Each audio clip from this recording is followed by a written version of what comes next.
और पहाड़ों पर जहां बर्फ की चादर चढ़ी हुई है, वहीं मैदानों में बेतहाशा ठंड पड़ने लग गई है। सुबह सुबह कोहरा होने से परेशानी बढ़ गई है। काशी, मथुरा, अयोध्या समेत यूपी के लगभग सभी शहर शीतलहर की चपेट में हैं और कुछ दिन और सर्दी से राहत के आसार नहीं है। मथुरा, लखनऊ, अलीगढ़, आगरा सब कोहरे से ढके हैं।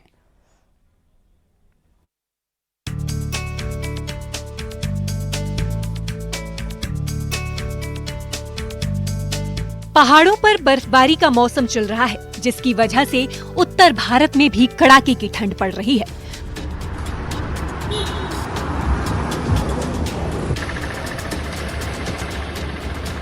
कोहरे ने कई शहरों को आगोश में ले रखा है।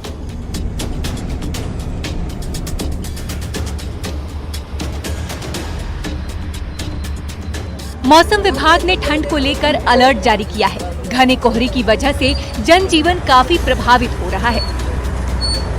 लखनऊ में ठंड का प्रकोप चल रहा है। तापमान में लगातार गिरावट दर्ज की जा रही है।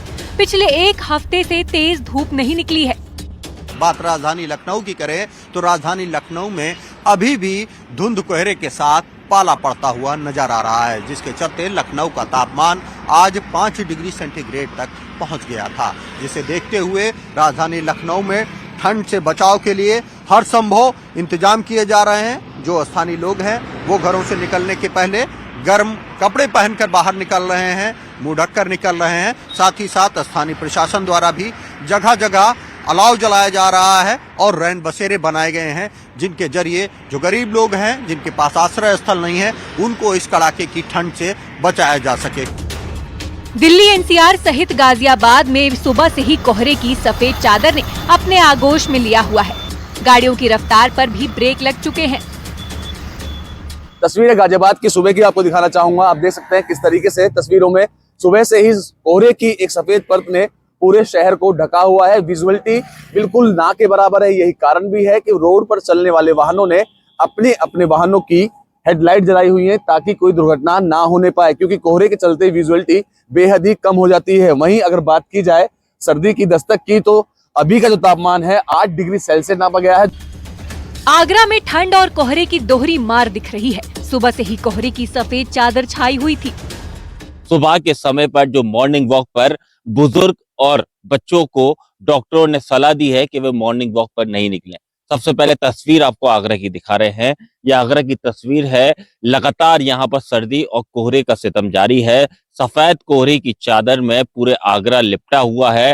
हालांकि अभी का अगर तापमान की बात करें तो अभी लगभग 8 डिग्री सेल्सियस तापमान दर्ज किया गया है। मथुरा भी पूरी तरह कोहरे की घनी चादर में लिपटा है। कोहरे के चलते रेल के पहियों की रफ्तार भी धीमी पड़ गई है, जिसके चलते ट्रेन भी कई घंटे लेट चल रही है। यात्रियों की परेशानियां बढ़ गई हैं। वाराणसी में ठंड का सितम जारी है। ठंड की वजह से सड़कों पर सन्नाटा नजर आया। पिछले 3 दिनों से वाराणसी में ठंड से बुरा हाल है। ठंड तो प्रचंड हो गई है। आज मतलब बाहर निकलने की हिम्मत नहीं हो रही थी और हाथ गल रहे थे एकदम। जितने कपड़े हो सकते हैं ठंड के सब पहन के हम लोग बाहर निकल रहे हैं। मजबूरी है निकलना। लखीमपुर खीरी में न्यूनतम तापमान 6 डिग्री दर्ज किया गया। रात तो क्या, दिन में भी अलाव का सहारा लेना पड़ रहा है। हापुड़ में कड़ाके की ठंड के बीच कोहरे का सितम भी लगातार जारी है, जिसकी वजह से लोगों को बाहर निकलने में काफी परेशानी हुई। अलीगढ़ का भी यही हाल है। सुबह के समय सड़क पर कोहरा रहता है। ठंड से ठिठुरन भी बढ़ गई है। कोहरे और ठंड की चादर ने पूरी तरीके से अलीगढ़ को ढका हुआ है। मैं इस वक्त कंपनी बाग चौराहे पर हूँ। कुछ समय पहले मैं इस वक्त बस स्टैंड पर था। कंपनी बाग चौराहे पर भी यहाँ काफी लोग ठंड से परेशान नजर आ रहे हैं। जो कपड़े हैं उनको जलाकर अपना काम कर रहे हैं। महोबा में भी ठंड का असर दिख रहा है। तापमान 7 डिग्री तक पहुंच गया है। ठंडी की समस्या है, हाथ एकड़ जाती है, उसमें ओस गिरती है, कपड़े गीले हो जाते हैं। सुबह से निकलना पड़ता है काम के लिए। कोहरा है, दिखाई नहीं देता सामने का कौन सा वाहन आ रहा, क्या है क्या नहीं आ रहा। बहुत समस्या है ठंड में। अमरोहा में पिछले कई दिनों से कड़ाके की सर्दी पड़ रही है। सुबह के समय नेशनल हाईवे 9 पर घना कोहरा रहता है। मौसम विभाग की माने तो कानपुर राज्य का सबसे ठंडा शहर हो गया है। रात का तापमान 3 डिग्री तक पहुंच गया है।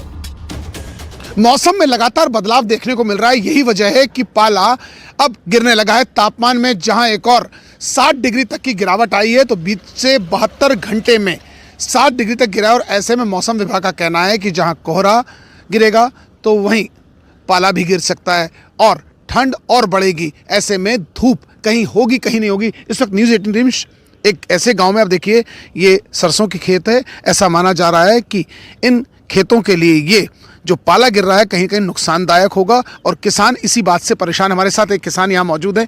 बाबा, काहे परेशान हो, किस बात को लेकर परेशान? यही कोई रहा, पाला से सरसों कमजोर हो जाएंगे। अभी कुछ दिन और कोहरे और ठंड का कहर जारी रह सकता है, जिससे राहत की उम्मीद नहीं है। Bureau report, news 18।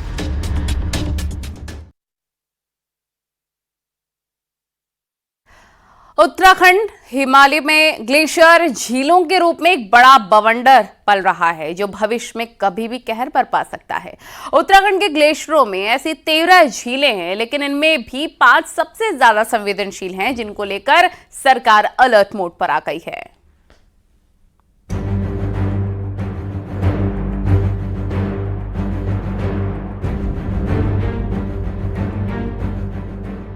उत्तराखंड में 2023 में केदारनाथ आपदा और 2021 की रेडी की भीषण आपदा ग्लेशियर झीलों के फटने के कारण ही सामने आई थी। पिछले कुछ समय में राष्ट्रीय आपदा प्रबंधन प्राधिकरण की रिपोर्ट में इस बात का खुलासा हुआ है कि उत्तराखंड हिमालय में ऐसी एक नहीं बल्कि 13 ग्लेशियर झीलें पनप रही हैं, जिनमें 5 झीलों को अति संवेदनशील माना गया है। अगर कभी ये झीलें फटी तो निचले इलाकों में कहर बरपा सकती हैं। इसलिए केंद्र और राज्य सरकार इनको लेकर अलर्ट मोड पर आ गई है। शुक्रवार को सचिवालय में वैज्ञानिक संस्थाओं के साथ हुई एक हाई लेवल मीटिंग में झीलों के इन संभावित खतरों और इनके सेफ्टी मैनेजमेंट को लेकर मंथन किया गया। एक कैटेगरी की 5 लेक्स हैं जो संवेदनशील हैं, उसके बारे में वहाँ पे टीम भेजने के बारे में, फिर वहाँ पे कुछ इंस्ट्रूमेंट लगाने होंगे, हमें सेंसर लगाने होंगे अर्ली वार्निंग के लिए। और अगर पानी का लेवल एकाएक घटता है एकाएक बढ़ता है तो उसके लिए सेंसर लगाने होंगे। उसके लिए बातचीत करने के लिए आज हम लोगों ने जितने भी स्टेक होल्डर्स थे और जो संस्थाएं भारत सरकार की संस्थाएं हैं जो इस क्षेत्र में काम कर रही हैं, उनके साथ में डिटेल में बैठक करी है हमने।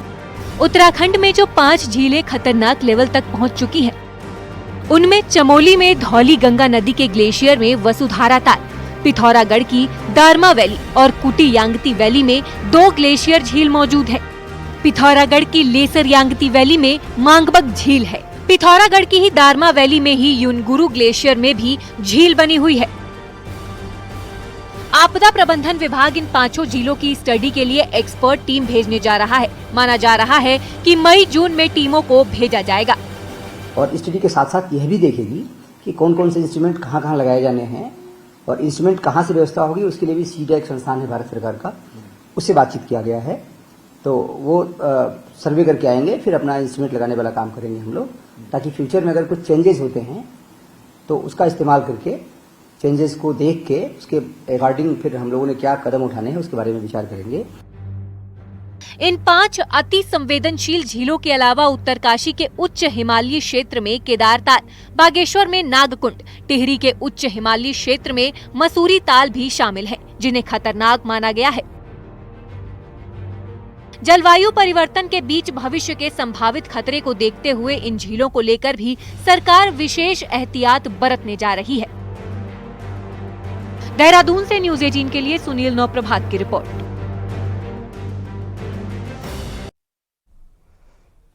भारत में 18 साल से कम उम्र के बच्चों को अब सोशल मीडिया पर अकाउंट बनाने से पहले अपने माता पिता से इजाजत लेनी होगी। केंद्र सरकार ने इसके लिए मसौदा भी तैयार कर लिया है। अगर आपके बच्चों का भी अकाउंट है सोशल मीडिया पर, यह खबर जरूर देखिए।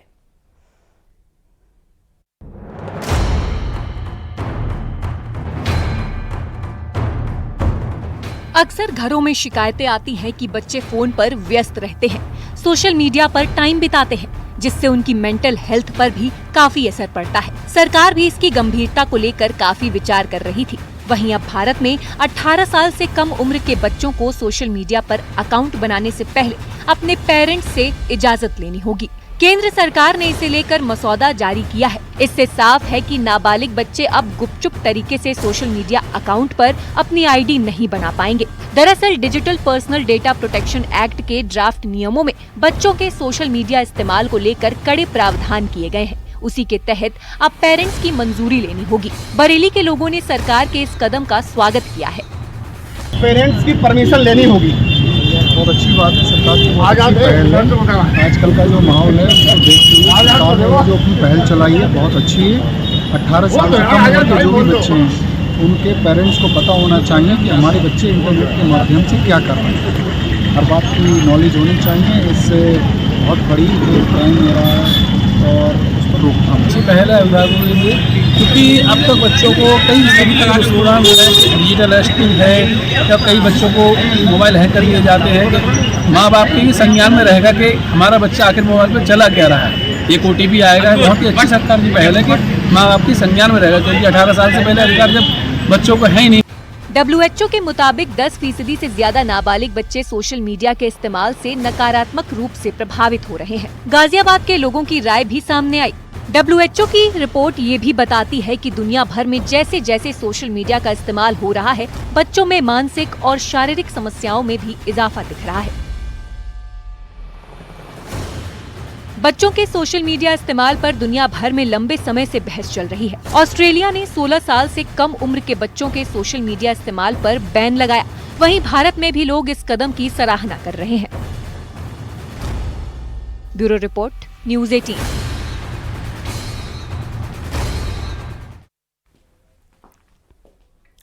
सुल्तानपुर में पिता की मौत के बाद बेटे ने अंतिम यात्रा में उन्हें बैंड बाजे से विदाई दी। ये देखकर सभी हैरान थे। फिलहाल ये मामला पूरे इलाके में चर्चा का विषय है।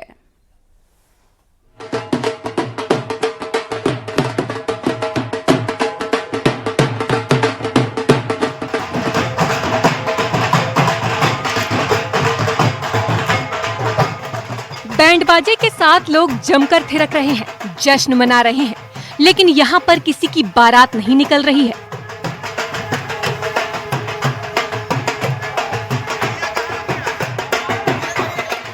दरअसल एक बुजुर्ग शख्स की मौत के बाद जब उनकी अर्थी शहर भर से निकली तो कुछ इस तरह की तस्वीरें सामने आई।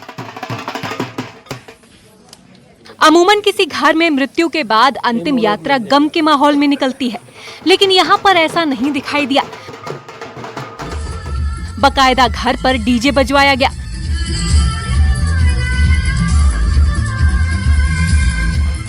शमशान घाट पर भी लोग नाचते हुए दिखाई दिए।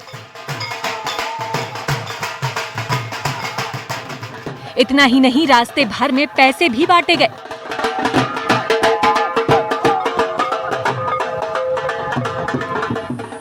पिता की मौत पर क्या घर वालों को कोई दुख नहीं हुआ है? इस तरह के जश्न मनाने की पीछे की वजह भी उनके बेटे ने बताई।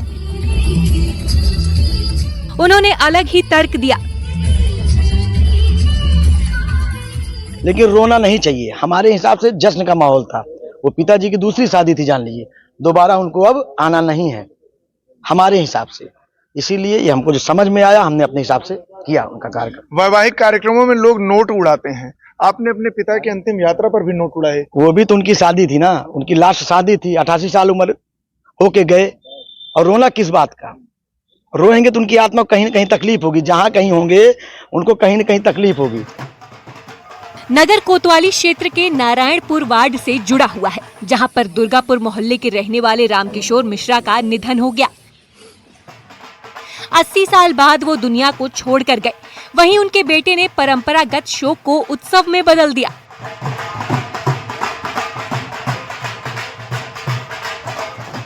अंतिम संस्कार के भोज में भी बैंड बाजा के साथ लोगों को भोजन कराया गया। अंतिम यात्रा का ये अनोखा अंदाज जिले में चर्चा का विषय बना हुआ है।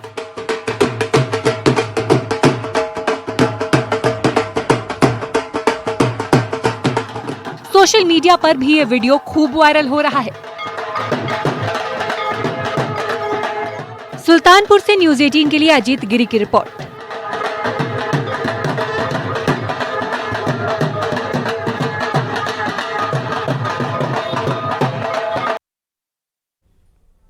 जौनपुर में अटाला मस्जिद विवाद मामले में आज कोर्ट में सुनवाई हुई है, जिसके बाद जिला जज कोर्ट ने अगली सुनवाई के लिए 18 फरवरी को तारीख दी।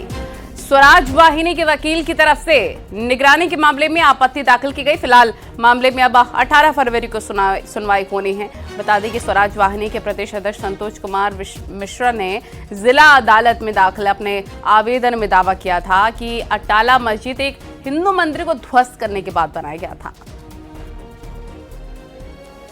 वक्फ बोर्ड द्वारा आज जिला जज की अदालत में दाखिल वक्फ अटाला बोर्ड बनाम स्वराज वाहिनी एसोसिएशन के मुकदमे की सुनवाई होनी थी, जिसमें न्यायालय द्वारा हमारे पक्ष से आपत्ति मांगी गई थी। तो आज हमारी तरफ से वक्फ अटाला द्वारा दाखिल की गई निगरानी के जवाब में अपनी आपत्ति दाखिल की गई है और अब इस मामले में अग्रिम सुनवाई 18 फरवरी को न्यायालय द्वारा नियत की गई है और दोनों पक्षों की बात सुनने के बाद 18 तारीख को इस मामले में कोई अग्रिम आदेश माननीय जिला जज की अदालत से होना संभव है। और संभल बावड़ी पर एसपी सांसद के विवादित बोल। उन्होंने कहा कि राजा महाराजे के अय्याशी का अड्डा था बावड़ी। बावड़ी में मिले चित्र को बताया है तवायफ का चित्र। संभल में खुदाई के दौरान बावड़ी मिली है और चंदौली से समाजवादी पार्टी के सांसद है वीरेंद्र सिंह, जिन्होंने बावड़ी को लेकर विवादित बयान दिया है और राजा महाराजाओं के अय्याशी का अड्डा उसे बताया है और जो चीजें वहां से मिली उसको तवायफ का चित्र बताया है। कि संभल में कई ठो मंदिर मिलत बाटे खुदाई के बाद, ओ पर आपके का कहेक बा? मंदिर ना मिलत है।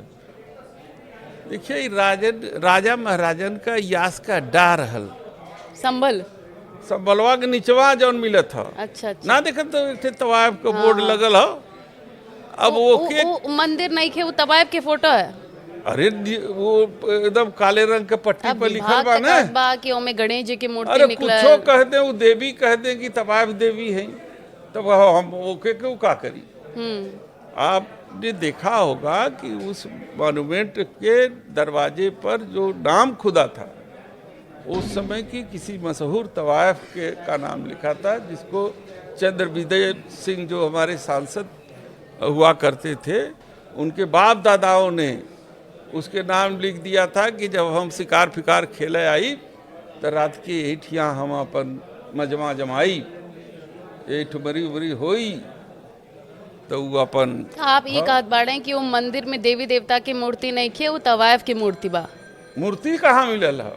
स्ट्रक्चर जोन बाड़े मिलल बा, जोन स्ट्रक्चर बाड़े वहाँ बावड़ी है।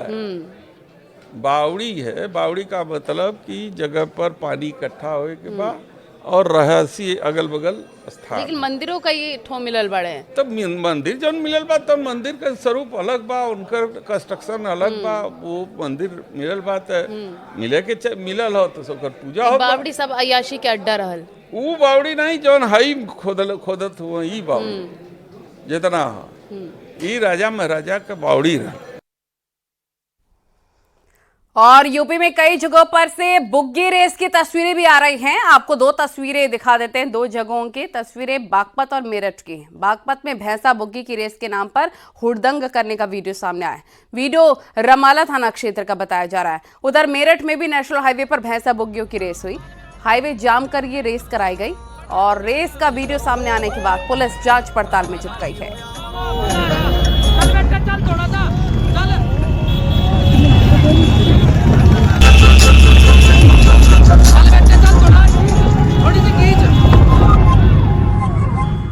और लखीमपुर खीरी जिले का दुधवा टाइगर रिजर्व हर साल की तरह इस साल भी प्रवासी परिंदों से गुलजार होना शुरू हो गया है। दुधवा में एक बार फिर परिंदों की कलरव गूंजने लग गई है। ये देख सैलानियों ने खुशी की लहर दौड़ गई है। देश विदेश से सैलानी प्रवासी परिंदों के दीदार करने और उनकी मनमोहक कलरव सुनने के लिए दुधवा में आने शुरू हो गए हैं। उधर पार्क प्रशासन ने यहां आने वाले सैलानियों के साथ हजारों मेहमान पक्षियों के स्वागत और सुरक्षा की तैयारियां शुरू कर दी हैं। ये परिंदे लगभग 15,000 किलोमीटर की दूरी तय करके भारत आए हैं। दुधवा राष्ट्रीय उद्यान में माइग्रेटरी बर्ड यानी विदेशी पंछियों का आना शुरू हो चुका है, जो कि हमारे यहाँ पर दुधवा में बहुत सारे छोटे छोटे जलाशय हैं और वहाँ पर वो पलायन कर जाते हैं। वो बहुत हजारों किलोमीटर का सफ़र तय करके हमारे दुधवा राष्ट्रीय उद्यान में विचरण करते हैं और लगभग 4 से 5 महीने तक वो यहाँ पर रुकते हैं और गर्मी शुरू होते ही वापस निकल जाते हैं।